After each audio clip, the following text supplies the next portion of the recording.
আমার হাতের হালিম রান্না নাকি অনেক বেশি মজার হয়। এটা আমার মুখের কথা না, আমার পরিবারের সবার কথা।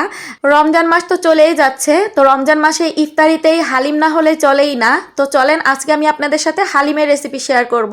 তো ঝটপট কিভাবে হালিমটা রান্না করবেন সেই রেসিপিটাই শেয়ার করব। তো এখানে আমি রাঁধুনি হালিম মিক্সের প্যাকেট নিয়ে নিয়েছি। আর এখানে দুইটা প্যাকেট থাকে, একটা হচ্ছে ডাল চালের প্যাকেট আর একটা হচ্ছে শুকনা মশলার প্যাকেট।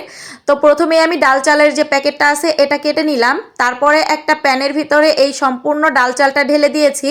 তারপরে এখানে একেবারে ফুটন্ত গরম পানি দিয়ে হ্যান্ড উইক্স দিয়ে অল্প অল্প দিব আর এভাবে মিশাতে থাকবো।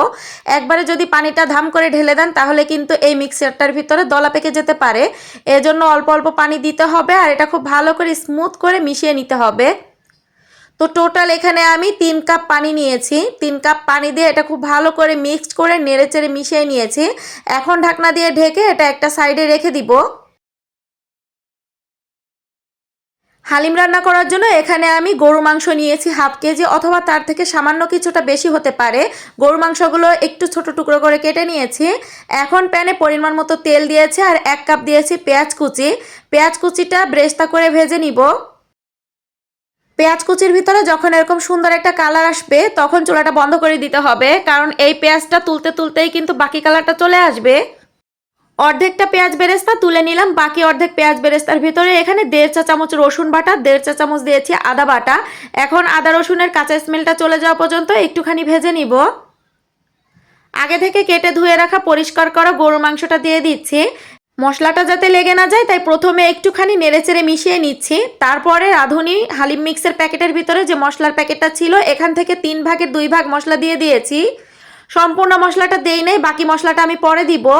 এখন এখানে পরিমাণ মতো লবণ দিয়ে এই মশলার সাথে মাংসটা খুব ভালো করে কষিয়ে নিচ্ছি। এখানে আমি খুব বেশি পানি দিচ্ছি না, কারণ মাংসটা আমি প্রেসার কুকারে সেদ্ধ করে নিব যাতে খুব তাড়াতাড়ি এটা সিদ্ধ হয়ে যায়। তো মাংসটা কিন্তু আমি প্রেসার কুকারে সিদ্ধ করে নিয়েছি। আপনারা যদি হাঁড়িতেই রান্না করেন সেক্ষেত্রে পানির পরিমাণটা একটু বেশি দিবেন। মাংসটা খুব ভালো করে সিদ্ধ হয়ে গিয়েছে। এখন আগে থেকে ভিজিয়ে রাখা সেই চাল ডালের মিশ্রণটা এই মাংসের ভিতরে ঢেলে দিলাম।